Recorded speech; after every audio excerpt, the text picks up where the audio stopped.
misolanga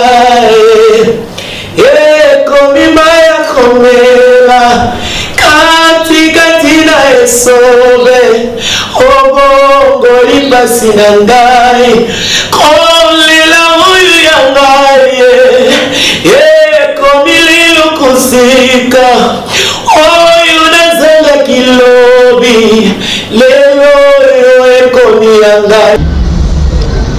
Parce que baby c'est ma moralité sur le comme maman pardon ma mimi mère je déjà me commis choqué par rapport nango mais c'est qui est vrai il faut interpeller les politiciens na biso ya mboka na biso balingi trop futilité comment yo maman moko yo mwasi moko obima na vice na titulaire na ah mais mère ana mystique hein non mais la souka talande maman isambisi bango ce qui est choquant et pénible pour nous ils a pas si pour na bana na biso parce que moralité à vie politique ils appellent na bassesse makasi et ils doivent faire un effort pour qu'ils relever quand même le défi on a moralité. Ils doivent d'abord démissionner puis base à la poursuivre la justice pour Motali Mers surtout vice-gouverneur na maman Mimi faut pas kangama. Il faut vraiment attendre, il faut vraiment justifier l'année là-bas. Qui a publié ça? C'était comment et comment dans les réseaux sociaux, dans les publics, nous avons publié qui en haut. Et tous ceux qui ont permis que ça a publié, c'est-à-dire n'arrête à ça, il faut pas la interpeller. Y compris aussi la policière qui était là. Mais bon, excusez-moi, terme à Bandaïs, à Swapante, comment ça? À Fujulu, à Yuma. Yo vice-gouverneur, deuxième personnalité dans Mbok. Au seul acte non wana ba monter au couper ba kanga comme il y a pas Redoc, il y a Redoc. Tu es donc de l'ordre. Où ça me conduit pour que au gars pouvoir mystique hein. Ba sali bagam na bango. A poser question ba sali na ndeni. Ba moi sinon ba sali ko bon na bango et puis ba bisi bo soto na bango na biso bato pour que c'est irresponsable. Hein? Ceux qui ont tomber monani alors na ba ministère les ndengeni. Oh yo solo ba wana eza na otiko lo bato eza makambo ya solo ba vérité. Mais aux gens ba vidéo circulé non là où ils ont fait là où ils ont posé leur acte irresponsable ignoble devant le grand public. Non, quand même faut moralité il y a vie politique et ça là. Un vice-gouverneur bon beaucoup trop d'immoralité l'équipe makasi na pouvoir na mboka na biso. Baba qu'on fallait pas démissionner puis pour la mœurs bakota basamba muke.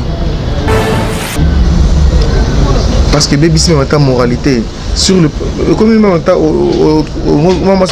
maman pardon ma mimi mère je déjà me commis choqué par rapport nango mais c'est qui est vrai il faut interpeller les politiciens na biso ya mboka na biso balingi trop futilité comment yo maman moko yo mwasi moko obima na vice na titulaire na ah mais mère ana mystique hein non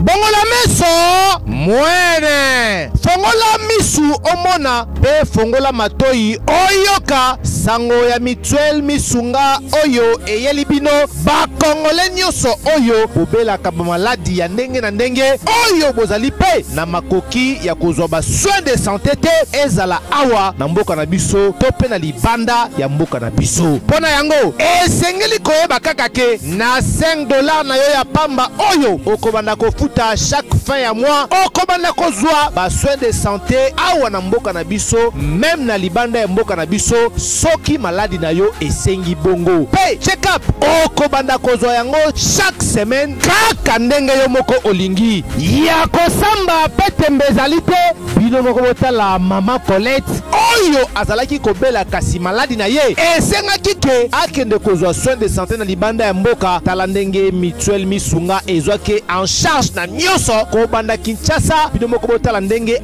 azali komata pepo awa na aéroport ya Njili destination bondimela ngai Afrique du Sud mboka ya Mandela précisément na Johannesburg wapi tango akitaki logement na ye ya qualité ezalaki na maboko ya Mutuelle Misunga bino moko botala condition pardon ya kosamba kutu eza te ebongo check-up na ye na Afrique du Sud to mpe baexamen na ye evalaki kaka na maboko ya Mutuelle Misunga bino moko botala ndenge babali kosala ye contrôle ya nzoto donc maladi nyonso oyo evalaki kobela ebimaki mpe emonanaki Misunga asungi mama azongi nzoto kolongono boyoka bino moko ndenge mama alobi bandeko soki botali na ba image elongi ya malade ndenge nazalaki na lelo esengo vraiment nami monaki vraiment on dirait naza soki wapi ba séjour na ngai banda na yaki ti lelo vendredi nazoyebisa bino très bien bomoni mwa elongi na bongi muke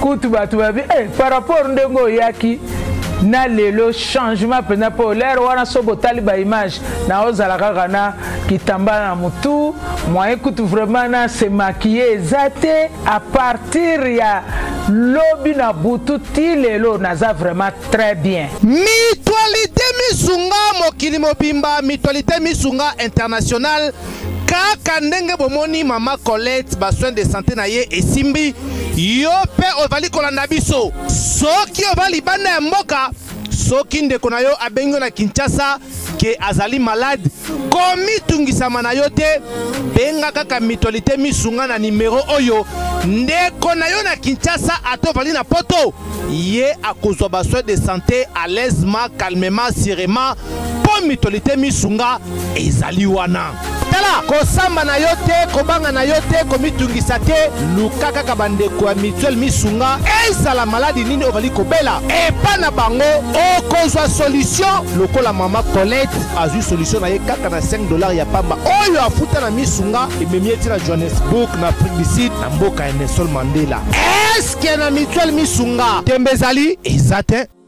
Shalom, shalom, bien-aimés dans le Seigneur. Merci à vous tous qui êtes connectés en ce moment en train de nous suivre sur votre meilleur site, la voix céleste. Eska Bonzambe et qui t'a rendu mon amour de Misala Bonzambe, na Bonzambe, Lola, Ezo Futassimana, on te revoit Genzama, Botokoye, Wapina Manso, Azo Service, Lomona Figo, Mouvoya Motema Bivence. De Homo depuis Londres, puis na maman Gisèle, que le Motema Papa Emmanuel, na Boston, les frères Papi Kongenda, l'homme de Simangolo, depuis Chong Fompe, na Bande Oignon, tout bazola, na biso, le pasteur fait amis à la bouche. Autorisé de l'Éternel depuis Zurich, Bonzambe, na Bonzambe, Lola, Ezofuta bien-aimé dans les Seigneurs, et Longo, na Julo, Mutoto, Shalom, l'homme de Dieu. Mboti Papa Alvin, ils ont encore une fois honneur et après pour passer dans cette grande émission, la seconde phase. D'abord, on a fait merci na bande konanga soba puis dans la prière, na batoli et toujours continuer pour le Marambo Italie Mbokanabiso. Est-ce que je veux que le monde, dans le Barakenon, le monde, et Michel Bandi, dans le Barakenon, le monde doit au Congo beaucoup. Batratanga, le rôle à Motomoko, Naza Soki Nangani, Moutaï, ceux qui n'ont de peste. Vous voyez que Soudan, ça va devoir bis au moins 2 milliards. Soudan, si c'est entre 1 à 2 milliards de dollars. Soudan ou Soudan. Ouganda, on va devoir bis au 10 milliards. On va targeter pour permettre par rapport au massacre à Congo. On va minéraux à Ibi. Gilles, l'information auront les années. Où ce sont des vraies informations. Oui, ce sont des informations bien vérifiables. Na guerre ya Molele, ya Simba Molele Mai. Il y a eu au moins 6 tonnes d'or pour eux et Kotana Soudan. Il fallait tout récupérer en métis sans suite. Ce qui peut être qui va partenaire à Félix, qui ont pu on ne sait jamais mais est-ce que peut on peut finir comme la corruption. Comment déjà endémique Namboka et puis voilà. Il y a 10 milliards ils allaient par rapport à Makamboleka dans 6 jours, guerre à 6 jours la ville qui s'engage. C'est en ça. La corruption est locaux qui m'ont posé un mot. Ils ont combattre pour combattre. On combat. Tu penses que pour que caméra aille à 15 millions, pour que caméra aille à 15 millions, vous n'avez pas de preuves. Pour que caméra bombe à 15 millions, il y a des courants. Alors au courant non est-ce que vous avez pas preuve que Azoki vraiment bon? Non, on a pas ça dans la banque. Oh là là. Bateau inspecteur wana IGF wana inspecteur général la finance ndem takangi loboko na sani ya Madeso. Parce que pour nande que makambo s'est passé bon, peut-être que tout ça na état de droit et c'est une barre évoqué. Et ça m'a mort bateau que nous on état de droit bozo la ngwapi. Tout ça na état de droit. Oyebi amto oyebite. Je le bara makambo za na nzela. État de droit bozo la ngwapi. Félix azoya na omokozi ambo. État de lingo lobakeno adjoint mutoza ostraverana ya ibimbo.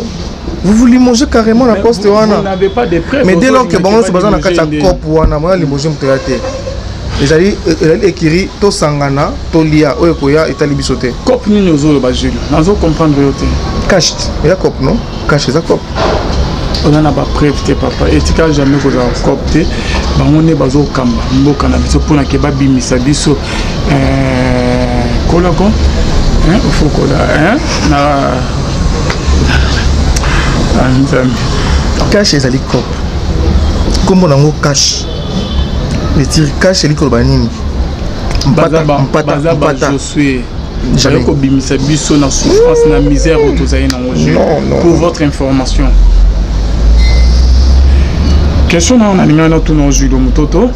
Première question ils a dit que réaction par rapport ya ba makambo et salami nangamu ya Congo central oyo ya ndeko na biso ya mwasi mama Mimi asali ndeko na biso ya vice gouverneur réaction asali me basali bagam na bango a posé question basali na ndeni ba mwasi na mbali basali eko na bango et puis bazo ba biso bosoto na bango na biso ya bato pour que c'est irresponsable ceux qui wana kutumbe monani alors na ba ministère ezan ndengeni. Oh, yo solo bawane eza na otiko le bateau eza makambo ya solo ba vérité. Mais aux ana ba vidéo circulé non là où ils ont fait là où ils ont posé leur acte irresponsable ignoble devant le grand public. Non, quand même faut moralité il y a vie politique ezala. Un vice-gouverneur bon beaucoup trop d'immoralité l'équipe makasi na pouvoir na mboka na biso. Baba qu'on fallait pas démissionner puis pour la mœurs bakota basamba muke parce que baby c'est même moralité sur le comme même temps maman pardon ma Mimi mère je déjà me commis choqué par rapport nango mais c'est que vrai il faut interpeller les politiciens na biso ya mboka na biso balingi trop futilité comment yo maman moko yo mwasi moko obima na vice na titulaire na ah mais mère ana mystique hein. Non. Mais la soukatane maman est sambisi bango. Ce qui est choquant et pénible pour nous, ils n'ont pas si pour na biso parce que moralité à vie politique ils appellent na bassesse makasi et ils doivent faire un effort pour qu'ils relever quand même le défi on a moralité. Ils doivent d'abord démissionner puis base à la poursuivre la justice pour n'amotali mers surtout vice-gouverneur na maman Mimi faut pas kangama. Il faut vraiment justifier l'année là-bas. Qui a publié ça? C'était comment et comment dans les réseaux sociaux, dans les publics. Nous avons publié qui en haut. Et tous ceux qui ont permis que ça a publié, c'est-à-dire il arrête à ça, il faut pas la interpeller. aussi la policière qui était là. Il y a des gens qui bon, excusez-moi le terme, à Bandaïs, à Swapante, comment ça? À Fujubu, à Yuma. Yo vice-gouverneur, deuxième personnalité dans Mbok. Au seul acte, bah monter le coupé, bah il comme vous pas Redoc, il y a Redoc. Tu es dans de l'ordre, où ça me conduit pour que au gars pouvoir mystique. Mais les actes moko irresponsable, les actes moko ya encourager te, les actes moko vraiment mal monter. Mutoto Jules, Assemblée nationale, il ou ma présence c'est mardi son programme de gouvernement. Ah non, c'est l'ango makas parce que là le programme où on a nango. La colonne faire comparer intelligence nangana programme moko bimisa. Total qu'est-ce que nous appelons la priorité, des priorités par rapport à tout ce que nous connaissons parce que et là on faut que nos pouvoir il y a président Félix na pouvoir il y a cash na FC pouvoir moko et sangani na l'équipe mora bon moi la moyenne de nini to sangana to beta msoka cop nengo ba osala ils ont pouvoir moko ils ont un projet politique ils ont pouvoir moko ils ont même atteint je dirais projet politique moko cohérent ils ont été pour na kolongola bato na pauvreté mais là ne supputer na ba futurité ba biloko mike propagande quoi. Ah, l'émission que nous tous en avons émission de longueur non moi ya kokwana. Mais c'est clair les accords mais pour ça cop na bon ça va au sam sala na yo. Bazo ça cop na ba. Bazo sala musala pour na keba bimsa payer na biso na misère. Misère est-ce que bazo ibande ba biso na misère. Banani ba yib tu n'as pas de preuve. Neni que mon konzambo ko aye c'est ça. C'est ça. Mon konzambo ko aye pour na ki akose état de droit.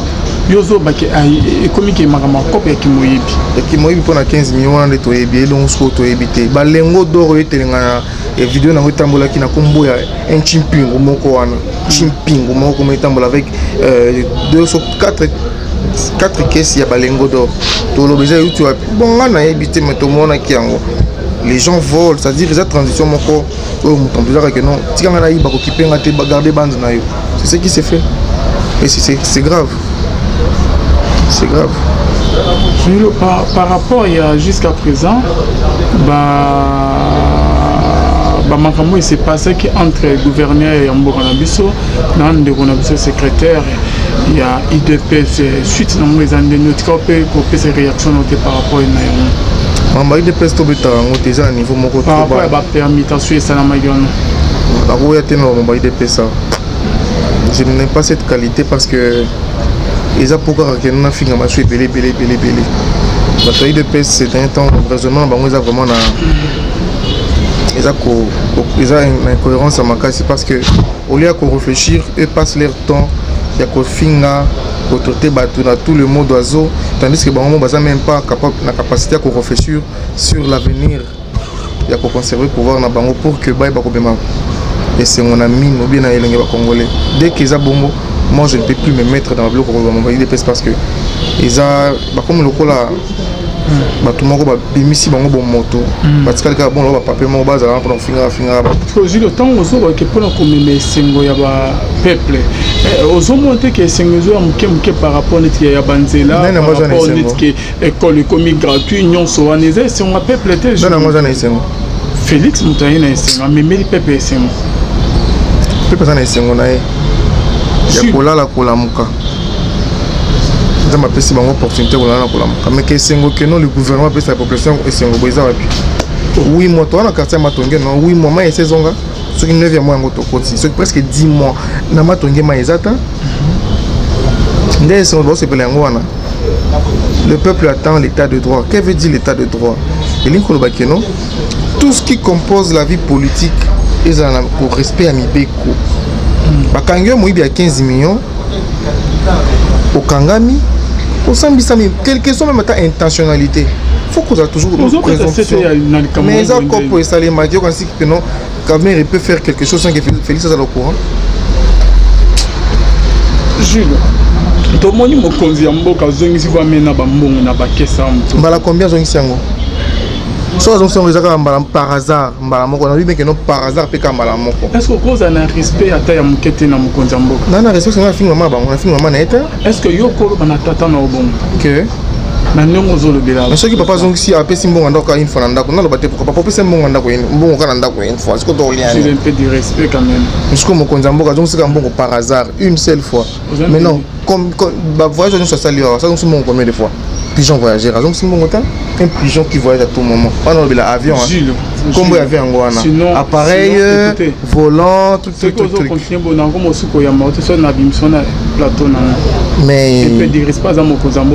Mais voilà, au monde il est congolais congolais surtout bino. Bino ba journaliste au bozo la toujours ba teso ki bozo ba toyi de pèse que bozo ba journaliste ko zo bunga nzela fona zongi sa ona nzela na mo konzambo na biso OK ayo zongi sa et sengo kutu na bandi normalement franchement regretter na comportement na mususu non ngani na komi ko regretter na comportement ba to muso bozo na sima Félix ce que lungo ya opé cette information pour na mboka mais il faut pas dire que nous avons le langage modéré langage na yo langage est très modéré. Félix Antoine Chilombo il est entre guillemets il est ce qu'il est. Il est le président de la République, il a été voté par le peuple, ok. Non, non, ce n'est pas le peuple qui a voté Félix. Et ça, la président élu de la République. Non, non, Koloba, bon, oyebi pe dit l'angote jusqu'à présent. Dis les lignes Kolobanini. Ba cop nanga minéré ko simba ngote garder man nonga garder cop nanga koto. OK, OK, zo. C'est ça en fait. Oui. Et pour jouer, que les gens n'ont pas dit l'angote bien koto ebi pété. C'est pour dire quoi? Zala journaliste au milieu du village cause la tête mon taliban. To ola kisanga musalo ngazo salate. Na ola kisaote. Na ko jamais ko ola kisao mais ce qui est important c'est que nazana esengo parce que comme vous comprenez que non, vous devez soutenir les idées et non les individus. Alors, on a ce qui est une émission, on a pour soutenir Félix T. Eliboso, pour qu'il ait éclaircir l'antenne par rapport à la vie politique à Mbok. Alors, on a des de peste, on a des citoyens zaïrois, congolais, on a communauté pour que les bébés entre autres membres de la sécurité dans l'Est. Mais dès lors que nous sommes en Mbok, qu'est-ce que ça va avec nous? Je suis là pour défendre. Parce que Abeta Kopa Moté, tout ce qu'on dit, c'est que même si on a une élection, on a une élection, tout l'équipe. Le monde qui est une élection, tout connaît, ok, c'est qui a dirigé Mboka, oh, il y a zone mérité qui a dirigé Mboka, ma belle. Tout le monde qui sert dans l'élection, mais le résultat est là. Président nommé, député nommé, sénateur nommé, au bas qui c'est égal corruption. Qu'est-ce qui n'y a pas de seulement dans l'élection? Il y a malongue qui n'a pas est-ce que tous ces maîtres étaient dans la malème Jules. Est-ce que vous avez la preuve que l'Union Tangwana est nommé? Est-ce que c'est exactement rendez-vous dans la nommé? Vous bien belé. Un étonnant Katinabino contre mon conseiller Mboka. Je pense que merci de répondre soit aux en langage qui est modéré envers mon conseiller Mboka. Non, ça va là, écoutez que je termine. Là, tu vas inviter Batuaï au Bengi Maître Doli, au Bengi Bateau, n'importe quoi. Et ça, on va peut peut-être. Bitou mais aussi la tenangam na Yamboka na bisoko kuna ya na Est Jules Mututu. Lo ni noko loba. Le Golobata. Non, il faut commenter sur Yango. Tout le monde a une vidéo, on le verra toujours nos images, mais on doit baser les par rapport à ma maison de Cana Est. Mais bon, ça Félix, ça, il ça Kagame, mais Batika Bavanti, bon ça na Est, non. C'est la chose qu'on doit dire clairement. Ils ont été que non. Et quand on a Angola pour dire n'importe quoi, on va aller sauter, bon, on va s'engager entre. Tant que Kagame est là, on se vient de s'engager. Ils ont pas d'intérêt à Bango pour la Bamboka, mais ils ont pas d'ambition. Vous voulez nous faire croire que vous avez les pouvoirs, mais vous n'arrivez même pas à vous répondre.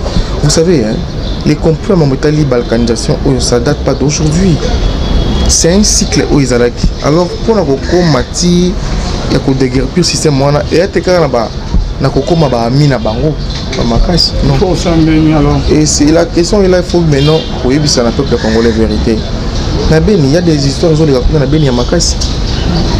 Nabutembo, Beni, Touré. Il y a autres plaines, ceux qui autres plaines, il y a des histoires où les gars qui ne sait pas qu'il y a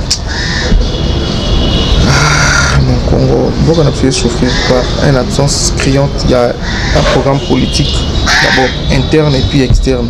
On ne connaît pas qu'est-ce qui est dans Moutou, il y a Bago Bazo Komba Konza pour qu'il va remettre le peuple dans Badoua Naï. Parce que il y a un massacre qui s'est fait. La mission à Monique a pas d'intérêt dans le temps. D'ailleurs, quand on a trouvé Monique, il y a un confirmé en côté. Alors, depuis Monisco, il y a un peu de Monisco, il y a une équipe de sécurité, il y a un renseignement, il y a un ANR, il y a une armée. C'est-à-dire que c'est un État, il y a un État. Bango bazo bakenda kuvanda côté est non est-ce qu'on va vendre des qui meza bakoya bazo babumi batozikisi batu babumi batu baza kunate. Ils sont là pour prendre que le minerai. Parce que pour nous essayer que tout bien na bango, c'est les systèmes que nous devons chasser. Les systèmes de système politique ou afdel azana ayakinango. Parce que notre problème il y a Mambitali balkanisation Mambitali massacre na est ça vient de l'AFDL.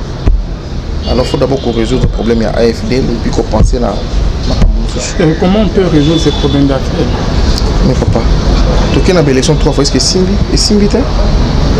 Alors, partout maintenant dans le soulèvement ou bien révolution populaire, que les jeunes baillent d'abord place, il y a Congo au cœur de l'Afrique. ba place ya Congo avant Mokili. Tu sais que forêt amazonienne et Brésil a bénéficié de plus de 60 millions de dollars de partenaires. Bah offre la taxe. Bon, on va d'abord que non mais France a payé 20. Bah se retrouver à vendre des millions pour Nazamba. Toujours à combien pour Nazamba la biso congolais. De l'autre côté. De l'autre côté. C'est grave. C'est grave. Lorsque je parle en Italie Angers, nous avons Angers environnementaux, Angers en Italie technologie, Angers sécuritaire, Angers pour le développement, Angers sur notre culture, Angers à spiritualité, Angers à démographie, Angers à identité, Angers, il y a pas mal des enjeux pour guetter biso déjà pour poser biso problème. Alors il faut qu'il y ait qu'il y ait un projet politique pour qu'il y ait pour appuyer essence à combat pour rendre liberté à peuple congolais. Ça veut dire que le projet d'abord sur le plan interne et sur le plan externe. Pour que comme facile, bien comme disponible, il faut que nos peuples congolais à s'identifier comme étant un grand peuple cœur de l'Afrique. C'est-à-dire, Yomoko ici Kozami, Komisa Yomoko Fayoul, ici Kozali, Mikomisa Bemba, Mikomisa je ne sais pas quoi, mais deviennent actifs. Au lieu de charge à beaucoup de la politicien, Yomoko mi pesa charge wana. Parce que le vrai changement doit commencer d'abord chez nous à la maison. Tant aux autres on Yomoko comme changement. Et changement comme ça pour que on répondre à ma obligation, il tu ne peux pas vendre le pain on a moto et éviter pour aller carambo. Il faut que nous Congolais Congolais. Parce que le fait qu'on a des étrangers, c'est encore une autre forme de problème. Est le Rwanda achète nos terres. Combien 15 000, 30 000. Je suis dit après, comment on va déclencher autodétermination. Depuis peu que Olobaki, la fois passée dans l'émission, tout ça, Olobaki, non, une partie de mon cannabis au Basi Bazou en Rwanda. Partie de nous joué parce que Bandormi va bien que aux maîtriser tes allocuta. C'est-à-dire il y a un complot, il y a Minembo et Haute Plaine, tout ça. Il y a de la frontière, le long de la frontière à RDC vers le Rwanda, à 400 mètres je crois. Il y a des clans rwandais où c'est inséminé le peuple et comme copier un peuple et bon, on va récupérer terre. Il y a un jour comme décentralisation ministère ça pose problème et trop des inquiétudes parce que les alliés postent, les alliés ministères où ils apprennent à balkaniser sur le plan minier, sur le plan terrien, sur le plan géostratégique, sur beaucoup de plans parce qu'il y a un moment au ministère de la décentralisation et il y a un moment qu'on a une vigilance sur au moins 5 à 6 ministères. C'est grave, papa. On ne vient pas ici pour faire des théâtres, pour dire des choses que nous ne maîtrisons pas. Nous avons besoin de choses que les alliés, nous les lisons dans des livres, nous les lisons dans les bibliothèques et puis tout de suite on mène banquette, comment elle est. On vient ici pour étaler ce que nous avons. Voilà. La question, moi, on a mis là tout nos julo. Combat aux hommes menés. Aux hommes n'a idée ni si ma combat non. Parce que nous devons comprendre priorité. Mais les amis balés, idéal pour que non Congolais d'abord il va pour s'imprégner dans le combat oyo et comme un combat à Moutounion sort. Parce que nous tous nous allons passer. Nous tous nous avons une courte vie. Parce que sur terre, avec tout ce que Bazou a poison dans Kati, c'est difficile, génération a mis auto comme ça 90 ans, 95 ans. Bazou a mis yaourt, c'est aluminium, stérilité. C'est-à-dire il y a tout un complot mondial contre le Congo, même aliments. Ils ont cornflakes, mais cornflakes on les alliés travailler de manière que non, aux gens la poisson dans d'autres bâtiments, ils ont la poisson dans d'autres. Ils ont tant on vote à bloc on soit tu dis mais non combat autour dans l'ango. Ils ont d'abord combat où il faut chaque Congolais à s'imprégner d'ango, à comprendre que nous sommes victimes d'un complot mondial et le monde ne nous aime pas, le monde nous hait. Alors dès lors que le monde dans la poche en ambisauté, vous appelez la poche à monde tous s'enfermer entre nous-mêmes, tous se dire de vérité, tous simba dans la boca comme ils balaient, tous télémans, tous tombent dans la boca. Sur le second plan, si nous n'arrivons pas à révolutionner la population d'Abisso, nous serons tentés à coquiller dans une forte organisation pour que tout le noyau qu'on soit pouvoir, en respectant la constitution, là je dis à travers, entre guillemets, ceux qui révolutionnaient la limité entre les élections, qu'on soit pouvoir maintenant imposer notre volonté par le peuple, et le peuple par Yambiango, et bandit au salaire maman malembe, si on est plutôt les déboulonner maman, et c'est comme ça, parce qu'on ne sait pas quoi faire pour le moment. Ça nous prend la tête, et c'est pour cela, avec nos maigres conditions de vie, toujours bon pour que tout comme ça soit effectif. Molo. Chilo Mutoto, pendant Moussous Bazo Bageno, Fachi, Félix Tshisekedi a échoué. Et échec naïe est comme une qui est sujet de joie pour ses adversaires. A échoué. Pour Nayo. Qu'on a une réaction par rapport à Néma Kamezo Keni. Il a échec d'abord. Ils allaient à la voie et à réussite. D'abord, on ne peut pas faire. On ne peut pas tout dire sur Félix, n'est-ce pas, il y a 8 mois. Mais les signaux où ils ont signaux, il y a volonté. Volonté, ils sont bien habillés. Mais, intention, ils sont bien habillés. Non, volonté, ils sont bien habillés, mais intention, ils sont biaisés. Parce qu'autour de lui, il n'y a que des voleurs, des kleptomanes et des bandes de gens qui ont déjà trahi la patrie sur plusieurs formes. Alors, c'est pour dire que, la majorité, pour que c'est impossible. C'est-à-dire il a déjà échoué dès le départ. Mais tout peut ça étant, on peut ça étant, on peut ça étant, on doit comprendre que non, la politique, les politiciens nous ont trahis. Le peuple congolais s'est maintenant à faire confiance à Yemoko pour qu'elle va aller vers l'avant. Yo le gros PC tenté, ce que vous bossez à l'eau, mais tout PC tenté à retravailler. Non, mais ça qui est un thème, c'est qu'on est déjà Kabila, non? Kabila Moutacha qui était par d'autres sautés si joyeux. Et bien, il y a des débats donc inutiles. Jules Moto Bando Bazo Langabiso, c'est sûr, c'est vrai que le président Félix Tshisekedi respecte la constitution. Le respect de la constitution, d'abord, ils ont passé na Oizali. Au moins, dans la constitution, il y a au moins près de 60 à 70 articles où ils ont coulé en Italie vie sociétale. À part en Italie gouvernement, consort, tout. Mais non, dès lors que on se le dit que non, Congolais dans la droit à Maïna courant, na Moussala, ils ont pu s'améliorer. Est-ce qu'ils ont respecté la constitution? Conseil le but que non, Congolais n'est pas force à la sécuriser, c'est-à-dire la police faut sécuriser la population. N'a pas bien aillé. Est-ce que ça bongo et ça bon côté? Conseil allait respecter. Mais bon, ça reste à désirer. Il y a encore un grand travail à faire pour respecter la constitution. Déjà dans le Pinda.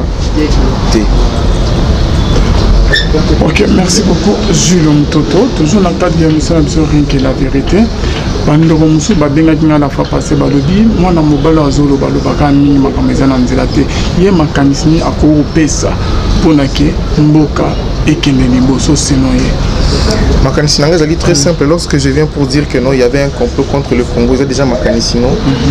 Lorsque je dis qu'il y a nous avons des enjeux majeurs dans ce côté là précédemment. Déjà makanisi non. Pour que mboka ekende liboso, le système AFDL c'est un système déjà moribond. C'est un système qui nous a amené trop de sang. Il y a des gens amputés, tués, massacrés sans cause. Et c'est ce système-là que moi je combats. Pour que tout le monde ait l'avant, il s'engage tout le dehors, tout le out. Occupation, ils ont sur plusieurs formes. Sur le plan économique, sur le plan technique, sur le plan théorique aussi. C'est à eux de prendre la décision et de comprendre si réellement j'ai tort ou raison. Mais moi je pense que j'ai raison dans les combats que je me suis engagé. Et je pense que Naza a NT vis-à-vis de la bande de combat. C'est juste que tout ça qu'on dit qu'on bat dans ma canicité. On va appuyer continuité. On va télémer la continuité. Continuité AFDL les alliés. Conglomérat anglo-saxon contre le Congo via le Rwanda, Ouganda, Burundi, Afrique du Sud, comme même Angola, Penakatama, Solango, tout ça. C'est pour cela, moi, en comprenant cela, il y a un monde qui a faire informer Bango, Baye Bango, toutes les maïlongo, tout défendre Bango Cannabis. Dans la bande de Moussou Basso Bakeno, et là qui monte ma bende zo lobby. Qui monte ma bête tango, ils ont des bango, bandi kuna bazo lia bien, bande kuna bango, bazo kufa bango bazo, ils ont des bango de l'autre côté. Qui monte ma bête, c'est parce que bah abandonné volonté, abandonné kuna bango, nous soit en akati. Je suis du genre, nga naza moto oyo na dans un côté mais la compréhension que non, vous devez soutenir l'insoutenable. Non, non, non, non, moi je ne suis pas dans ça. Je soutiens personne. Moi je soutiens les idées. Idées Nini. Unissons-nous pour un Congo fort. Pour y arriver, il y a de préalables. Préalable, nous avons l'occupation. Préalable, nous avons un système là qui n'est pas au bonheur du peuple. Préalable, il y a deux points majeurs pour que nous revenions au bon sens. Il y a unité à Congo, entre identité, qui est congolais, qui n'est pas congolais, qui ne sont pas des Congolais, qui ont venu tuer des Congolais et manipuler la classe politique. C'est ça la grande question. Merci beaucoup, Julio. Toto, bonzambe na bonzambe lola hezofuta. Tokomi presque na soya émission na biso na yebite sokoza na maloba ya suka ya koloba na baimboka oke bazolanda. Oui, Isa, d'abord opportunité. Encore une fois, je bénéficie de votre part. Je dis merci. Na bande konanga union so bazami de partout. O baza ko appuyer biso et bandeko. C'est prévu sortir sur Salima le 7 septembre oyo. Mais par manque il y a des moyens autour de causer les pas, il y a des partenaires. Il y a 5 francs, 10 francs pour que tu organises en gros. Et toujours pour que tout ça en gros dimanche. Ceux qui ont la bonne foi, ceux qui ont cette bonne volonté à appuyer le combat. Nous allons vous soutenir. Oui, mais si je ne suis pas en mesure de continuer le combat, c'est inutile à recommander. Je me fais même un petit rien permettre à ce que la vision tous en auto matérialisé. Nous devons louer un espace télé pour nous vulgariser en mieux cette connaissance que nous avons. Nous avons besoin, il y a que ça la descente sur dans les milliers tout reculé, on a pour sensibiliser un grand nombre de public par rapport à comment tous en haut. Alors lorsqu'on a, moi je ne peux pas aller chez les politiciens pour là qui n'est pas présent, Fayula Pesangambon ou bien Gabriel Moka Pesangambon. On doit partager l'idéologie mon côté. Moi, je ne suis pas politicien, genre politique. Moi, je suis activiste des droits de l'homme. Je suis activiste de la valeur africaine. Activiste de la valeur et de congolais, de la valeur bantou. Et mon combat à moi, c'est de pouvoir dire ce que je ne vois pas clair.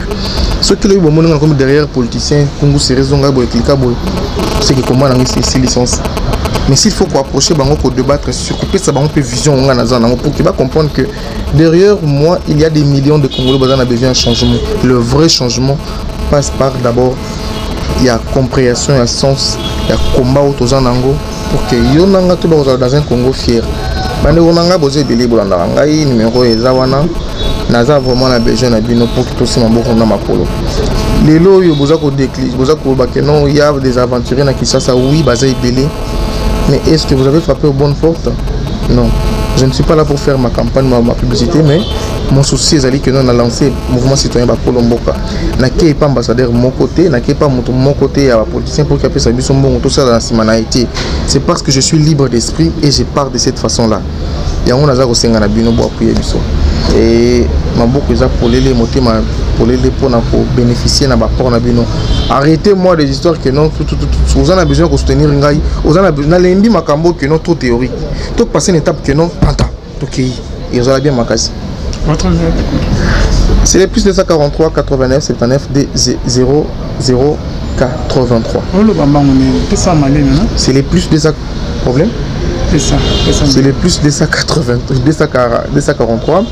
89 79 D0083. Merci beaucoup. Bonzambe na bonzambe Lola ezofuta simana to ya banzama boto quoi. Merci na Arnaud qui était derrière la caméra. On se trouve à la prochaine, j'espère avec les mêmes plaisirs. Merci. Le temps passe, elle ne s'arrête jamais. Alors réveille-toi mon ami. Et tout ce qui nous quitte chaque jour, laisse que cela nous serve de leçon. Car à chacun son jour, à chacun son tour. Peut-être demain sera ton tour. Alors réveille-toi et prépare ton âme. Car un jour. Oh, oh, oh, hey. Oh, oh, oh, oh. Hey. Le temps passe, le jour s'envole, s'en va si vite sans laisser de traces.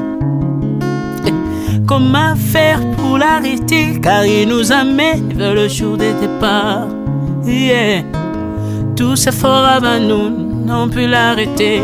Il s'en va sans arrêt, sans pitié, ni nous laisse le temps de faire nos bagages, et de tout mener. Le temps passe, le jour s'envole, s'en va si vite, sans laisser de traces. Comment faire pour l'arrêter? Car il nous amène vers le jour de repas. Tous ces forts avant nous n'ont pu l'arrêter. Il s'en va sans arrêt, sans pitié, ni nous laisse le temps de faire nos bagages et de tout amener. Il s'en va seul sans nous. Faut mieux perdre tout plutôt que de perdre son âme, À quoi bon tout gagner, ben sera que vanité. À quoi bon tout gagner, perdre son âme si l'on est censé de tout laisser. Moninga, verser le sang de l'autre, si demain sera le tour, tu seras seul comme dans un miroir. À quoi bon tout gagner, perdre son âme si l'on est censé de tout laisser. Moninga, verser le sang